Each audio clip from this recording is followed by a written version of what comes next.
times you find yourself in that uncomfortable position where you are looking at your competitors, usually those ones who are doing a little better, and almost battling that tinge of envy, asking yourself why customers go to them when you do XYZ better. Has that ever happened to you?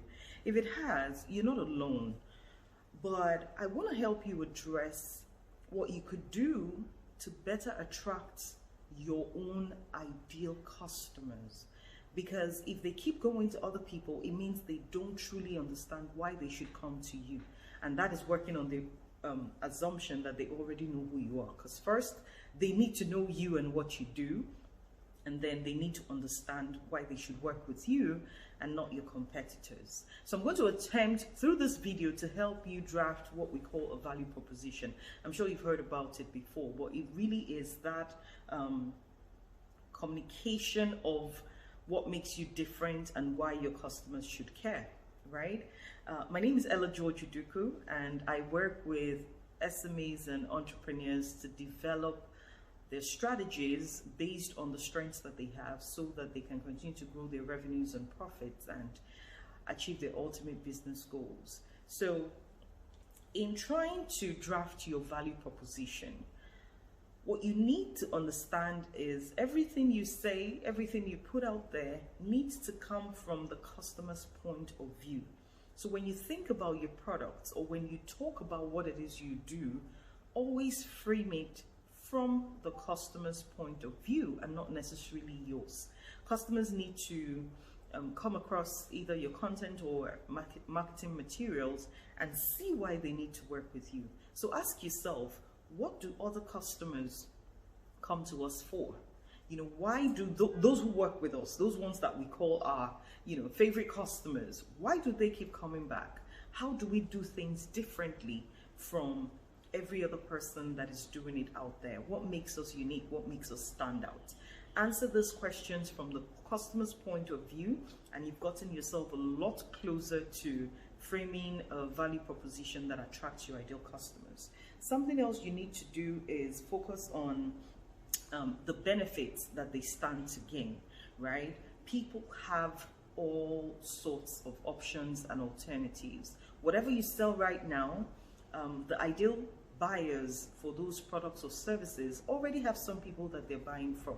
So when you think of the switching cost involved, and remember that a lot of us do things just because we're used to doing it that way, you can now start to imagine what it's going to take to convince somebody who's been buying from elsewhere for God knows how long to switch over to you. It has to be worth it.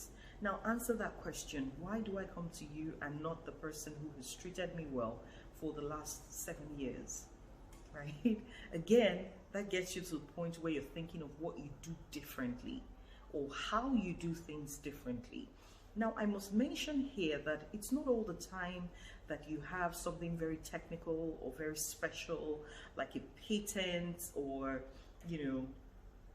this unheard of, unprecedented idea of doing things. It's not all the time. Sometimes it's as simple as speed. Sometimes it's as simple as responsiveness. Sometimes it's as simple as the fact that you're very reliable and they can count on you even when all else fails, right? So just think of what that thing is. It's best for you to present your value proposition on the fact, what actually is, than trying to cook up something that you actually cannot live up to, because that just spells another disaster in itself. But think of why you are the best person to provide that product or service to the specific customer that you are talking to. If you can task your brain to come up with, answers to these questions, answers that are authentic and true and honest, over time you can start to communicate it and better relate with your ideal customers and find them choosing you because they truly connect with you and have what you offer. I hope this has been helpful to you.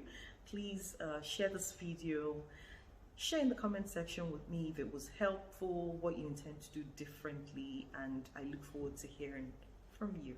Take care. Bye-bye.